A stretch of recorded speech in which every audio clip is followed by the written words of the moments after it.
How to use color filters in Windows 11. Color filters can be useful for individuals who are visually impaired or have difficulty distinguishing certain colors. Windows 11 includes a feature that allows you to apply a color filter to your screen to make it easier to see. In this tutorial, we'll show you how to turn on or off color filters on Windows 11. So, let's get started. Click on Start menu.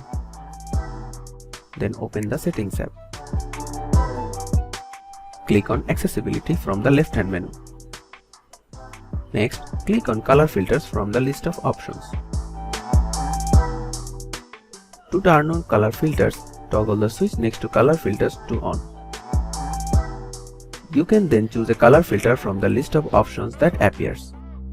If you choose to turn on color filters, you can adjust the settings for the color filter that you have selected. To do this, click on the color filter that you have chosen and then adjust the settings as desired. To turn off color filters, simply toggle the switch to off. Once you have turned on or off color filters and made any necessary adjustments, close the Settings app. That's it. Thanks for watching. Subscribe to our tutorial lever channel for more videos.